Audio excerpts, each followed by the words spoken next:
Welcome back to the Babble Academy. My name is Blastoise123, and I'm here to help you improve at Babble Royale. Today, we're going to be discussing movement speed, namely, moving around the board, the practicality of long words versus short words, and a few basic tips and tricks. Let's get started. First, let's talk about movement speed. There are no limitations on how fast you can move, other than your thinking speed and your typing speed. How fast you can look at your rack and pick out words is incredibly important for moving around the board quickly, especially in higher level gameplay. However, being able to place those words is equally important. This is why I strongly recommend typing over clicking and dragging, and you can refer to this video if you want to know more about each method of placing tiles. Let's talk a little bit about how word length affects your movement speed. Playing longer words will move you further, faster, but a key thing to remember is that having more letters down on the board also opens you up in more spots to be attacked.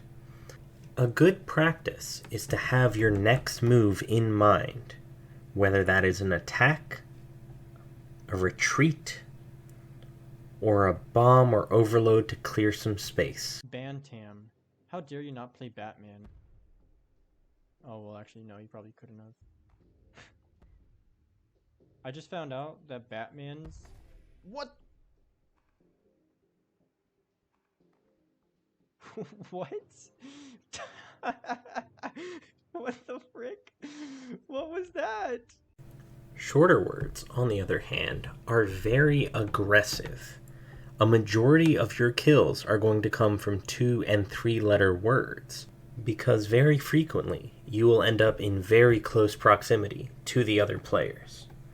Shorter words can also be very helpful in curating your hand. There's a plethora of short words containing unhelpful letters, such as Q, J, Z, and X. By playing those letters out of your hand, you open up more space for the useful letters in your rack. This can be very helpful in setting up for long rack clears, also known as bingos. We'll get more into why bingos are important, but for now, try getting into the habit of playing your shorter words to set up your longer ones. Does this mean you should only play shorter words? Well, no. While they are very defensive and very helpful in setting up your bingos, playing a bunch of short words will leave a bunch of gray tiles behind.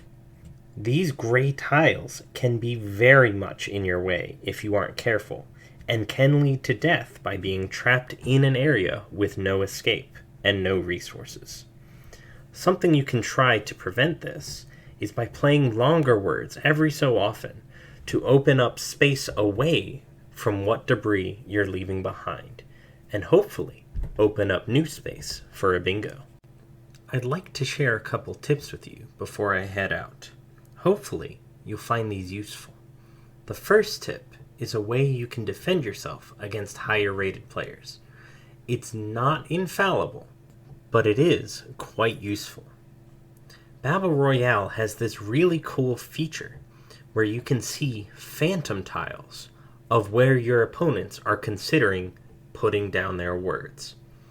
If you see these phantom tiles in an opponent's color you're pretty sure is stronger than you, what you'll want to do is basically ladder 2 and 3 letter words.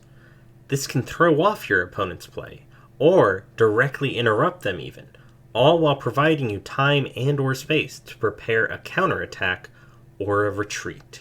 My second tip is a key part of faster looking play. Before you lock in your play, you can actually move your cursor to where you want your follow-up play to be. This is especially useful in setting up 2-step attacks, allowing you to be in a safer location before your quick follow-up attack. It also can be very helpful in planning your retreat word after playing your longer word when you don't have a kill. The last tip I have for you in this video is arguably the most important. Empty your rack when you can. Whenever you play your last tile from your rack, you are given a brand new rack full of letters. When you see more letters, you have more options for words, and more options can lead to better movement, better kills, and better retreats, extending your survivability. Does this mean you should overload your rack at every opportunity? No. But if you only have 1 or 2 letters, it's worth playing those to empty your rack and get a new rack, rather than wait for your rack to fill up all the way and overload. There's not really any value in waiting to go from 1 letter to a full rack, when playing that single tile will have the same effect.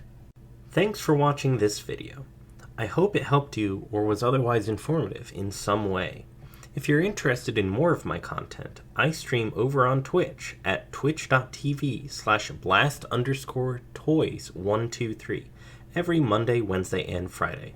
I hope to see you over there.